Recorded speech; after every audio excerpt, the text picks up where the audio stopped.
Sarah, could you speak about your project in Hong Kong, your huge project with M+? Antigone. Anti- Both. Okay. Both. So basically, 5 years ago, I did a show in Hong Kong, and when I was in, and the after dinner was in a ping pong club, and we had a dinner there, and I stood up and I made a speech about Hong Kong, and I said that I really wanted to make a film here. It was very clear to me that this would be something important to do at this point in time. And then I sat down from that speech where I didn't have a planned speech. I was just speaking. Mm-hmm. And the city is so cinematic. And I remember growing up and thinking about this airport and these images of 747s right over the city while people are trading and doing all types of things on the street. And I think it was more of like a gesture, and then I sat down and I immediately started planning the film, like that night. So that's how it started. And then, of course, there were many pauses in the production. There was the pandemic, there were the protests, there were many things that stopped the filming, right? And it was very frustrating. I've had this happen before with one project, actually in Beijing, where in 2008 I shot, a film in China very early on, meaning friends of mine, colleagues of mine in the art world were not showing in Asia. Nobody really knew why I was going to Beijing, not even myself really. And I was making a film, and people said yes for the permission because I wanted to be able to shoot during the time of the 2008 Olympics. I wanted to be inside the stadium August 8th, 2008 at 8 p.m. And I heard many yeses, but then it became many no's. Because I think in China, yes means no. Sometimes. I know or yes doesn't mean anything. That sounds quite politically incorrect, but it's true. But anyhow, the yes became a no, became a yes.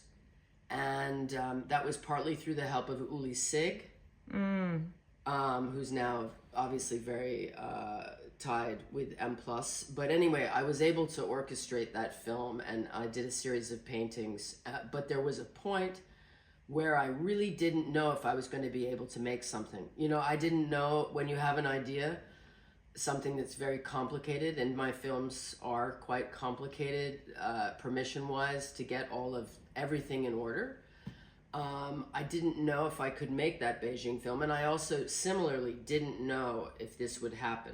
In Hong Kong. In Hong Kong, because there were so many complications about but even let's just focus. Physically getting there, just like the quarantine was so extreme. At one point I considered doing the quarantine for 3 weeks in a hotel. Wow. To be able to shoot it. But that was the longest break. I've made 16 films so far.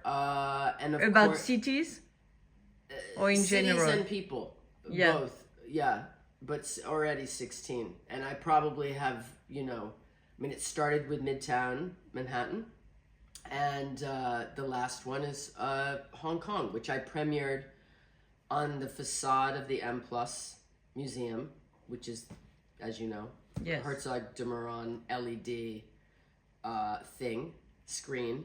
And it's quite cool because there's something very strange about feeding back to the city itself. Right. You know what I mean? Like, you're in a taxi and you're seeing taxis, and you're on the street, or you're on the water in a ferry and you're seeing ferries. It's like a mirror, actually.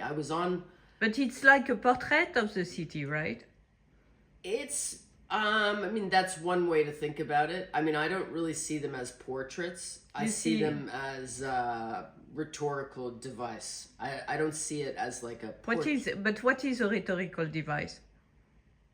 I see it as a question. I don't see it as a portrait. Of course, it documents the city at a very specific moment in time.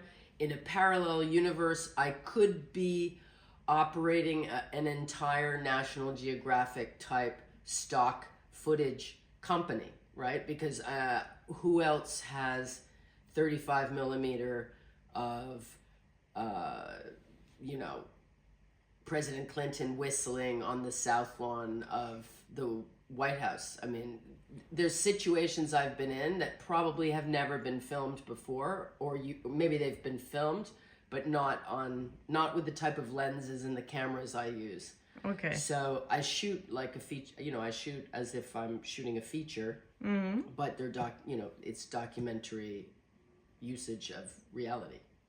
And so you more ask questions that you give answers. That's why you refuse to say it's a portrait. I don't give answers. I want to be like Penelope Cruz in that film recently, where she does not answer any questions. She just is like, that's it. But you are you decide the meaning. What? You are observing. I'm making questions back about what are we actually living right now. You know, there's probably, well, in these 16 films, it goes, of course, from the ego as a corporation in terms of like Los Angeles. Then it goes obviously to capital, which is like Washington, D.C., and the idea of, you know, really like, can an artist be in the cabinet room of the White House? Can you actually get can you be in this situation as an artist? And so that's a rhetorical device. Can you be in this situation? Can you be in the bird's nest on August 8th, 2008 at 8 p.m.? And the answer is yes, yes, and yes. And actually, what's interesting, it's a little bit of a game, right? It's a game of Monopoly, because I'm appropriating places. Right? So I'm stitching together and creating almost like a domino effect of these situations and places. But in both the paintings and the films. And the paintings obviously use the titles and use the situations in a very different way, but there are two sides to the same coin. But what about Hong Kong? What did strike you that one can see, or what can be striking in your images? Both, you think? Well, there's such a cacophony is the word. There's a cacophony of situations and of people in Hong Kong. You know, you have, it reminds me a little bit of Sao Paulo. This sort of mix of, the mix of people and the architecture and the layers of architecture, and also a little bit of Rio in terms of the compression of, you know, space in terms of water, mountain, and this. But it's density. very clean. There's a Japanese side too. There is. It's super clean. Super clean. So nothing to see with Rio or São Paulo.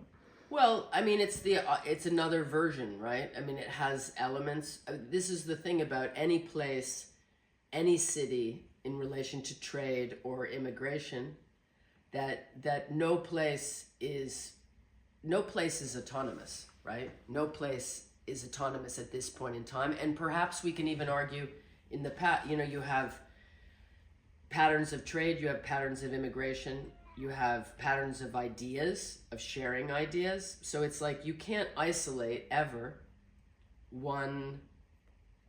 Your cat is taking over.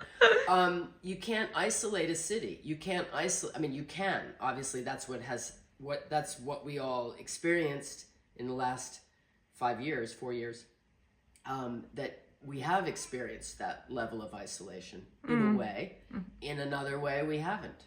But Thank God for the telephone. But it looks like everyone has forgotten about the COVID experience.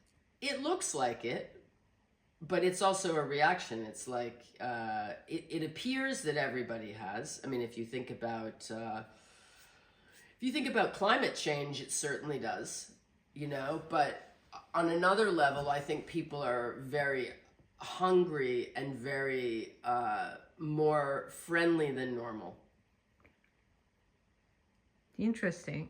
And I think that's part of this post scenario of like what happens when you're isolated physically, what happens when you can't make a film, what happens when you can't ship something, you know, what happens when these things, when these avenues, these systems. I mean, my work is very interested in these systems of distribution, currency, post office, highways, airplanes. And in Hong Kong? Well, these systems are all very efficient there. Yeah. I mean, it's incredibly well designed and very, all space is retrofitted. You know, all space is like, again, there's an LED screen on the side of the museum. So?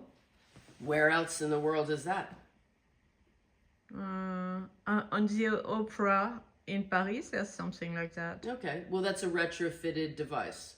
That's a meaning like it's the same. But as so what putting, does it mean in M+? Well, it's an interesting use of space. It's an interesting use of the play of the commercial space. So my work deals with this issue of commercial space a lot, right? So what does it mean? Even my first paintings that I made, which were of various corporations in Midtown Manhattan, or even the word paintings. This is a commercial voice. This is commercial space. We're all part of it. Even this right now, right? There's no way to escape from this. I don't care if you're, yeah. And you don't escape because you use it. Well, it's not about escape.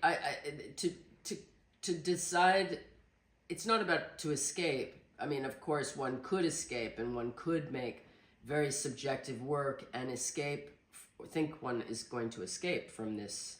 But I think that's not so interesting. I like to use the connections between all these different worlds, geographically, but also in terms of subject matter, in terms of like the entertainment world, the economic world, the political world, the legal world. All of these things are in art anyway. If somebody says they're not, they're lying. Of course, they're all part of making work. They're all part of the art work. They're all part of the exhibition. And in my work, they're subject matter. Merci, madame.